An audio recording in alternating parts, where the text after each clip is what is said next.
Yes, buterevu nkwaniriza akadde kano wasiibye otya oli otya gw'olina followinga Fad TV UG nenkwebaza negamba nti kyewakola kyamaanyi okuba nga wasubscribinga ate n'onyiga n'ekkade negamba nti oli wa tabu nnyo oli wa mutawana nnyo okuba nga ofollowinga Fad TV UG n'okuba nga osobola okuba nga ogyekumira ensonga za bujingo okuba nti yazadde abalongo zikutte wansi ne waggulu information nyingi nnyo evuddeyo kuba nga erinkinga ku nsonga z'abalongo abasinga bangi bawakanyiza nga bagamba nti bujinga alimba nti abalongo si babe nti abalongo si babe abantu bangi bavudde nga bawakanya ekya pastor bujingo okuba nti nno yazadde abalongo jjukira ku Sunday ewedde ku Sunday service wali ku Kananira ndi pastor bujingo yakokasa n'akonfaminga n'agamba nti Susan Makula munnange yazaala abalongo era abalongo abo babalaga live ku Kananira ndi bantu bangi bavudde nga bagamba nti nedda bujinga abalongo si babo abalongo abo wabadaputinze bwadaputinzi mbu yabadaputinze bwadaputinzi omanye ebintu bya adoption n'ebintu by'okukuza abaana abatali babo byasookera mu bazungu nene mu Afirika bizze bikola ki bibeera mu biseera bisinga abantu abatera okuba nga badaputinga abaana bebo abatasobola kuzaala abatazaala nga tebandyagadde abaana ng'oba bali abalina famire ejjudde ssente balina naye ng'ekibulawo ye mwana ebiseera singa bebakola batera okukola ki batera okuba nga baadaputinga ebiseera singa ebintu by'okwadaputinga munnange bitera kubeera nnyo mu bantu abalinamu kasente si kyangu kusanga omuntu nga talinamu kasente ng'ayagala kwadaputinga mwana kizibu ekyamazima nze ndaba ensangi zino abasinga okwadaputinga abaana be balinamu kasente nga baagala abaana nga ssente bayina naye ng'omwana akyabuze akati okusinziira ku information ivaayo ku mitimbagano egya social media emu ku eyo gye batambuza balaga nti abaana si ba pastor bujingo era abasinga bagamba nti nedda temutuzannyira ku mitwe abalongo si ba makula si abazadde jjukira mu mwaka guno nga gutandika kugwa 2026 abaana ne bagamba nti pastor bujingo yakonfaminga nti makula ali lubuto era bagenda mu sikaani ne balaga nti makula alina abalongo ne balaga nti alina abalongo bantu bangi bavayo nga bagamba nti lwaki temutwaga ku bifaananyi bya sikaani era bujinga abasinga yakola ki yabayisaamu eggaali kaakati munnange zibadde teziri busa ne bagamba nti ate makula yakoze eki yazadde abalongo jjukira makula pastor bujinga azenga mulaga ku butuuti ku Kanani nga bwali olubuto era ng'olubuto nga naawe olaba nga olubuto lukulu naye nga gye biggweera tetumanya wambuto oba zikola ki oba gye ziraga naye ng'ebisesinga ndowooza zaavangamu buvi embuto makula ze yali akola ki makula ze yabeeranga nazo nga zivaamu buvi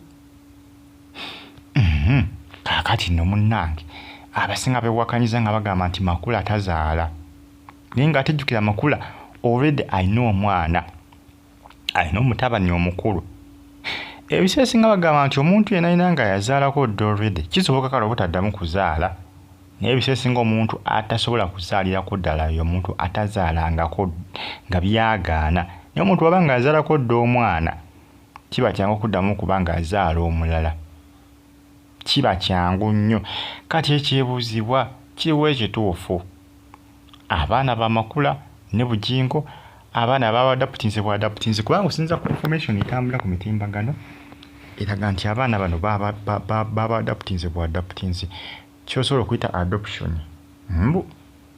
adoption babadaputinze bwadaputinze nti abaana si baani abaana si bamakula si abazadde nga byogerwa ku mitimbagano era ku social media abasinga batiimu pastor bujingo ne ttiimu makula balasedde okumuyita Saalongo kw'osa n'okuyita makula Naalongo okusinziira ku Kananira ndi n'endiga ezisabirayo zibayita Saalongo Naalongo kyekiri ku mimwa gy'endiga eyisabira ku kyaki y'omusumba Aloysius Bujingo kyekola ki kyekiri ku mimwa gy'endiga ezisabira ku kyaki ya pastor Aloysius Bujingo okusinziira ku ebyo ebitambula ku mitimbagano eja social media. Ensonga z'abalongo zifuuse ensonga z'abalongo. Ne Bugingo yavudde ng'agamba nti awo bonna batakkiriza nti abaana babe be bamanyi. Yagamba nti be bamanyi. Kuba yagamba nti abasinga tebamwagaliza. Naye yagamba nti gye bati mu butamwagaliza gy'akoma okufuna ebirungi kubanga n'okufuna ekitiibwa ky'obwa Ssaalongo nakyo si kyangu. Bigambo bya Bugingo. Mbatumiddeko abali mu ggwanga erya Oman, abali mu Amerika, abali mu Canada, abali mu Uganda, mu kibuga ekikulu kye bayita Kampala nti muli b'amaanyi okubanga mufollowinga FAD TV UG. Ne bagamba nti kye mwakola kya kabi nnyo, kya mutawaana nnyo okubanga mwasalawo okubanga musubscribinga ate ne munyiga n'ekkade eno bagita FAD TV UG. Mba ne updates ezinavaayo. Mba namawulire agaba gatambulatambula okwetooloola eggwanga lyattu Uganda. Ky'olina okukola kikimu kyokka kunfollowinga. Nfollowinga, subscribinga, nyiga ku kade. Ebirala obindekere. Nfollowinga, subscribinga, nyiga kade. Ebirala okole ki? Ebirala obindekere. Balongo ba Pastor Bugingo. Era nga Pastor Bugingo yavudde ne yeebaza Katonda omwaka guno ogwa 2026 okuba nti namugoddomoddeko ekitiibwa ekyo ky'obwa Ssaalongo kubanga munange yafunye abalongo. Era ng'onagamba nti Katonda yaswazizza abo bonna ababadde boogerera makula nga bagamba mbu mugumba. Nga bagamba nti mugumba taliisaala biki agamba nti Katonda akoze ki? Abaswazizza. Ensonga zeezo FAD TV UG, followinga, likinga, commentinga, subscribinga, ate onyige n'ekkade. Updates mba nazo each and every single day. Mba n'amawulire agaba gatambula okwetooloola eggwanga lyattu Uganda nsonga z'abalongo. Akafaananyi koolingira ak'abalongo bagamba nti be balongo bano aba Pastor Bugingo kw'ossa ne Susan Makula be baazadde. Okusinziira ku information etambula ku mitimbagano eja social media. Kwasinga beebuuza ebalongo be baliwa.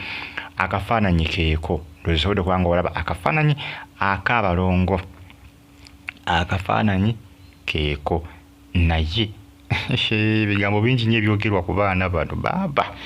Bigambo bingi nnyo ebyogerwa ku baana bano. Bigambo bingi nnyo ebyogerwa ku baana bano abalongo ba Pastor Bugingo baba.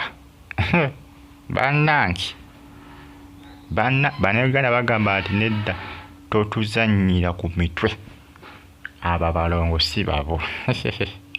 Kugambye ekiri ku social media kikabuka kikambwe. Nenga mwongere okuba nga mufollowinga n'okusubscribinga ate munyige n'ekkade. Bagita FAD TV UG. Yongere okuba nga ogyekumirako nenga Pastor Bugingo yongedde okuba nga yeebaza Katonda okuba nga munange yamugomoddeko ekkula eri abalongo. Ekitiibwa kino eky'obwa Ssaalongo. FAD TV UG mbeere bulungi sigala ng'ofollowinga, likinga